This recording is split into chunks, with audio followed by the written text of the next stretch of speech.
We'll just be really quick. I'm sure everybody's, I'm processing quite a lot from this show right now.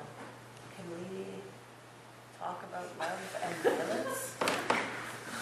Or what, here, I'm just going to even this out a little bit. What you guys think this has to say about those things? That's what so much is striking to me about this piece.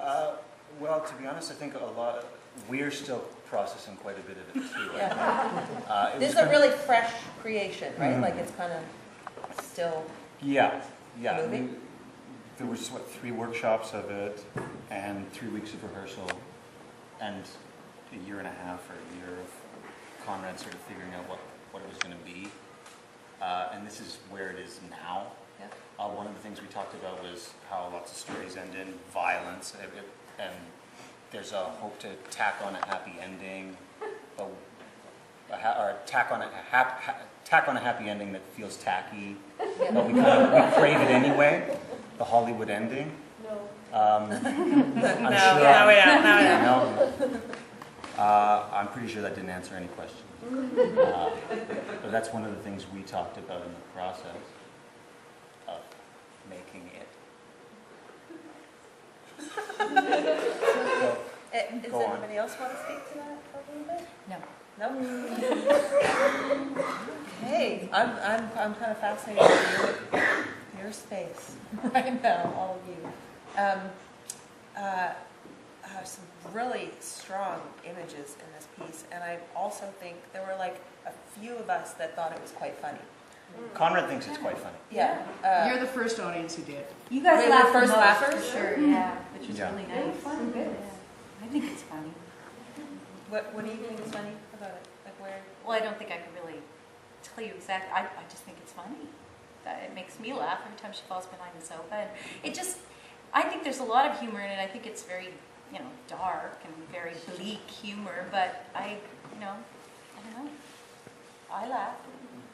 And we laughed a lot. There was quite a bit of laughter in the rehearsal room too. It's just, one of the things about getting into a room with a bunch of people and you turn the lights off on one side of the room, you're not really sure what's acceptable. Well, I came in really late too. Like I was just a last minute last week oh my God, I think I need somebody to say all the poetry, because originally it was Linda who was saying all this and doing everything she was doing, I guess. So Conrad discovered that he needed another voice to do that.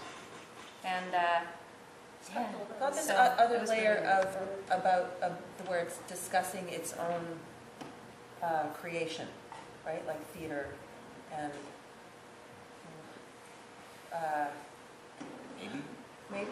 Well, it seems to me. I don't know. Did it seem like that to you guys? Mm-hmm. There was a person who kept saying little theaters and talking. That felt like the director. Mm-hmm. You know what I mean? Yep, director, writer, puppeteer, professor, a whole bunch of stuff all rolled into one. A lot of the poetry was taken from a book called Little Theaters, and what it talks about is that she talked about the big theaters being like the theater of war and the theater of politics, and then little theaters being other things like relationships, events. Mm-hmm. All the little theaters that happen in our lives every day, right? All those moments, we all have them. And I think that's what Erin's really discussing when she talks about it. There's a question. Yeah. First of all, thank you for your work. And thank you for being authentically in your space right now, continuing to be. That was cool. I think for me it wasn't a sad piece at all. Hard, for sure, but I think because it was that human reflection. So there was you didn't go clown, but it was in there that we're self-reflexive and we're all in this together and oh my goodness, look at us being human, which isn't necessarily comfortable, but it's really nice to see when it's well done. And then I think the piece for me, in terms of the ending, just to offer an audience reflection, I didn't need it to be happy. Because it was contemplative. And contemplative is such a generous space, because within that then anything can arise, really. You get to continue with that. So I like it. Thank you. That's really lovely. I think that really captures it well. This guy over here. Yeah, sure. Yeah, but, I'd like to first of all thank you guys for your practice. That really changed the theater into more discussion. Kind of brought it out of my head, and like I really appreciate the way we were able, as an audience, all contemplate, you know, as you said earlier, variations and themes on this. So yeah, that was really good. That's great. Maybe just one more little question. I'm going to keep you guys too long. I'm curious to know, maybe you want to answer one? But you don't have to. It's okay. Where you would like to see it evolve, whether you're part of it or not, but like if you think that there's another layer that it's wanting, or is there something else you'd like to get out of it or see out of it? It's really interesting to me to see something that is so fresh and like you can feel that it's still happening. Well, this project came out of a SHIRK grant that Conrad got. SHIRK is the Social humanities.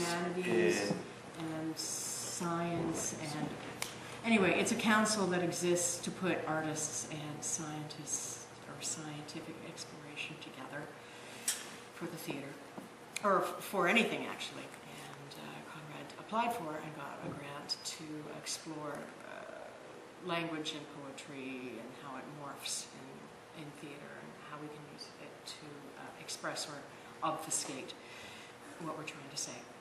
So that's where this project was kind of born out of, and I don't know where it's going. Mine, this just answered mine, but I know that Conrad's working on another piece with Lorna Crozier's poetry, and that's a really large piece. So my feeling is that this was an exploration for him and that next piece will be the next incarnation. It's not going to... When you're a painter and you do studies, like this is kind of a... I think that's probably more what this... That's just my own humble opinion, coming in and, having been what he said to me when he called me on the phone and said, "Can you come in?" Kind of thing, right? So, I don't know. Conrad. Well, Yeah. I wish he was here. Conrad went to something fancy tonight or something. It feels to me like something that's we're going to figure out maybe later. Yeah? Yeah. Well, I know I'm still kind of clueless in a lot of it. well, you're lovely anyway. Thanks. I mean, that's sort of true of you all the time, right? It is. See that? Thank you guys. Wait a minute, guys. Oh, You're what do putting you it guys down. You're putting it down way more than it needs to be. I don't think it's on the cusp of something. I think it's beautiful that it's this combination of music, gobbledygook, language, poetry. To me, it Dance? was it was it. Hey, this is don't. what he was exploring. Yeah. It's too bad he's not here to hear you, because We'll see. that is... We'll Oh, see that's on what the we'll web. see this, because that is what he Yeah. is exploring. Exactly. And maintaining the focus and the intensity of the emotions, and the emotions change like that. That's really difficult work. You really held it together. It's difficult, in live, small audience like this, with all the distractions of being so close to people, I'm sure, to maintain all of that. It's quite fun. I'm just sort of... I feel like there should be a discussion More after audience, though. performance of this show. I just feel like you've given us a lot to think about. I'm going to go away and talk to people about it. I hope you guys are going Well, so have you guys. to talk That was about really it too. good to Yeah. hear. So thank you very much. Thank you guys.